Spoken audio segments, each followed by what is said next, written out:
یا ایھا الناس کلوا مما فی الارض حلالا طیبا ولا تتبعوا خطوات الشیطان انہ لکم عدو مبین۔ اے لوگو، زمین میں جو کچھ حلال اور طیب ہے، حلال ہے اور پاک ہے، صاف ستھری چیز اور حلال چیز، وہ کھاؤ، اور شیطان کے نقش قدم کی پیروی نہ کرو، انہ لکم عدو مبین، یقیناً وہ تمہارے لیے کھلا دشمن ہے۔ یہ بحث اصل میں کھلے گی سورہ انعام میں جا کر۔ وہاں عرب میں یہ رواج تھا، بتوں کے نام پر کوئی جانور چھوڑ دیتے تھے، جیسے ہندوؤں میں بھی تھی رواج، ہم نے تو بچپن میں دیکھا ہے، کوئی سانڈ چھوڑ دیا، کسی کے کان جو ہے وہ چیر دیے، یہ فلاں بت کے لیے ہے، فلاں دیوی کے لیے ہے۔ اب اسے کوئی کچھ نہیں کہہ سکتا تھا، وہ جہاں چاہیں وہ منہ ماریں جا کر ان کا، اور پھر ان کا ظاہر بات ہے ان کا گوشت کیسے کھایا جا سکتا تھا۔ تو عرب میں بھی یہ رواج تھے، اور ابھی تک اس کے کچھ نہ کچھ ریزیڈول ایفیکٹس تھے۔ آباء و اجداد کی جو رسمیں چلی آ رہی ہوں وہ آسانی سے جو ہے وہ چھوٹتی نہیں ہیں، کچھ نہ کچھ اثرات رہتے ہیں، جیسے آج تک ہمارے ہاں ہندوانہ اثرات موجود ہیں۔ تو ایسے لوگوں سے کہا جا رہا ہے کہ یہ تمام حرمتیں جو تمہارے ان لوگوں نے، مشرکین نے بنا لی تھی، یہ جانور حرام، یہ جانور حرام ہو گیا، اسے فلاں کے نام پر نامزد کیا ہے، اس اونٹ کی جو ہے اتنی اونٹنیوں کے ساتھ جفتی ہو چکی ہے، اب بس اس کو خالی کر دو، چھوڑ دو، نہ اس کے اوپر سواری کی جائے گی اور نہ اس کا گوشت کھایا جائے گا۔ یہ کوئی نہیں ہے، جو چیز حلال ہے اصلاً اور طیب ہے کھاؤ۔ انما یامرکم بالسوء والفحشاء، یقیناً شیطان تمہیں حکم دیتا ہے بدی کا اور بے حیائی کا، وان تقولوا علی اللہ ما لا تعلمون، اور اس کا کہ تم کہو اللہ کی طرف نسبت کر کے جو تم جانتے نہیں ہو کہ اللہ نے حرام کیا۔ بھائی تمہیں کہاں معلوم؟ کوئی دلیل لاؤ، کسی کتاب میں دکھاؤ کہ اللہ نے یہ چیز حرام کر دی۔ وَإِذَا قِيلَ لَهُمُ اتَّبِعُوا مَا أَنزَلَ اللَّهُ قَالُوا بَلْ نَتَّبِعُ مَا أَلْفَيْنَا عَلَيْهِ آبَاءَنَا، اور جب ان سے کہا جاتا ہے اتباع کرو اس کی جو اللہ نے نازل کیا ہے، قالوا، وہ کہتے ہیں بل نتبع ما الفینا علیہ آباءنا، ہم تو پیروی کریں گے اس کی جس پر ہم نے پایا اپنے آباء و اجداد کو۔ اولو کان آباؤہم لا یعقلون شیئا ولا یہتدون، کیا وہ اپنے آباء و اجداد ہی کی پیروی کرتے رہیں گے، خواہ ان کے آباء و اجداد نہ کسی بات کو سمجھ پائے ہوں نہ ہدایت یافتہ ہوئے۔ میں نے عرض کر دیا تھا کہ سورہ بقرہ میں جہاں دعوت تیسرے رکوع کی پہلی آیت شروع ہوئی، یا ایھا الناس اعبدوا ربکم الذی خلقکم والذین من قبلکم لعلکم تعقلون، وہ بھی تو مخلوق تھے جیسے تم مخلوق ہو، تم سے خطا ہو سکتی ہے، ان سے بھی ہوئی، تم غلطی کر سکتے ہو، انہوں نے بھی کی۔ ومثل الذین کفروا کمثل الذی ینطق بما لا یسمع الا دعاء ونداء۔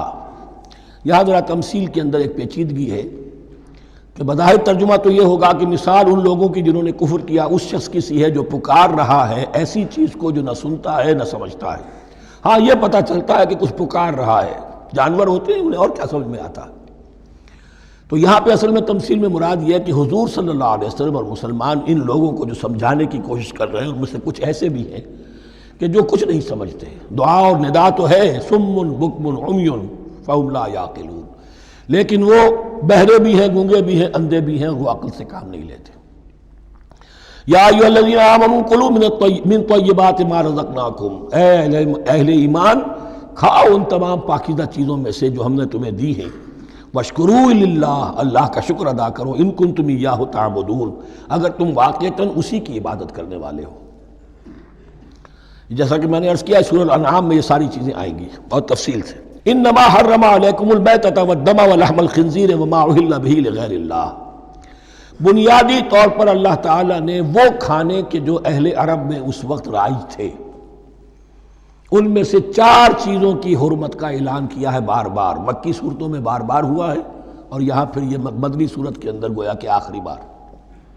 انما حرم علیکم المیتۃ، اللہ نے تم پر حرام کیا مردار کو، جو اپنی آپ موت مر گیا، ذبح نہیں کیا گیا، والدم، اور خون حرام ہے، نجس ہے۔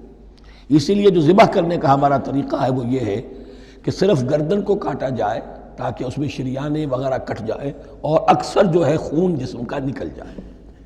اگر جھٹکا کیا جائے جیسے سکھ کرتے تھے، ایک ہی تلوار کے وار سے گردن اڑا دی بکری کی، یا یہ کہ جیسے کہ یورپ وغیرہ میں ہوتا ہے، تو پھر وہ خون اندر رہ جاتا ہے جسم کے، اس کے اندر پھر وہ اینٹھن نہیں ہوتی اس حیوان کے جسم میں کہ جس سے خون جو ہے وہ باہر چلا جائے۔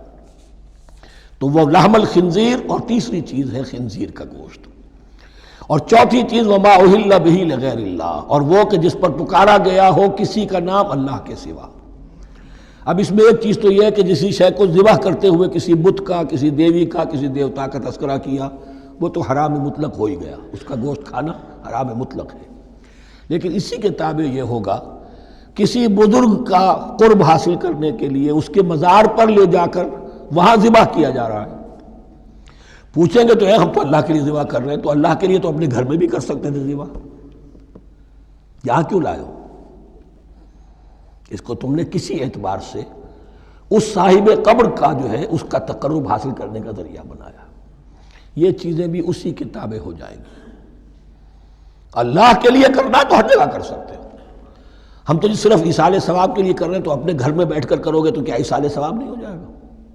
ٹھیک ہے اللہ، ہم یہ خرچ کر رہے ہیں، ہم نے یہ جانور ذبح کیا ہے تیرے لیے، اس کا ثواب جو ہے فلاں کو پہنچا دے۔ یہ ہے چار چیزیں بنیادی طور پر۔ فمن اضطر غیر باغ ولا عاد، ان میں بھی ایک رعایت ہے، اگر کوئی مضطر ہو گیا ہے، مجبور ہو گیا ہے، جان نکل رہی ہے اور کوئی شے کھانے کو نہیں، لیکن دو شرطیں پوری ہو، غیر باغ ولا عاد، وہ اس حرام کی طرف رغبت نہ رکھتا ہو اور نہ جو ناگزیر حد ہے جان بچانے کی اس سے آگے بڑھے۔ صرف جان بچانے کے لیے مردار کا گوشت بھی کھا سکتا ہے، سور کا گوشت بھی کھا سکتا ہے، جو بھی چاہے جان بچانے کے لیے، یہ رخصت ہے، لیکن اس شے کی طرف کوئی رغبت المیلان طبیعت میں نہ ہو۔ یہ اللہ تو جانتا ہے، اگر تو معاملہ اس سے ہے تو اس سے تو چھپی ہوئی بات نہیں ہے، اور جتنا ناگزیر ہے جان بچانے کے لیے اس سے آگے نہ بڑھے۔ فلا اسم علیہ، ان دو شرطوں کے ساتھ جان بچانے کے لیے حرام چیز بھی کھائی جا سکتی ہے۔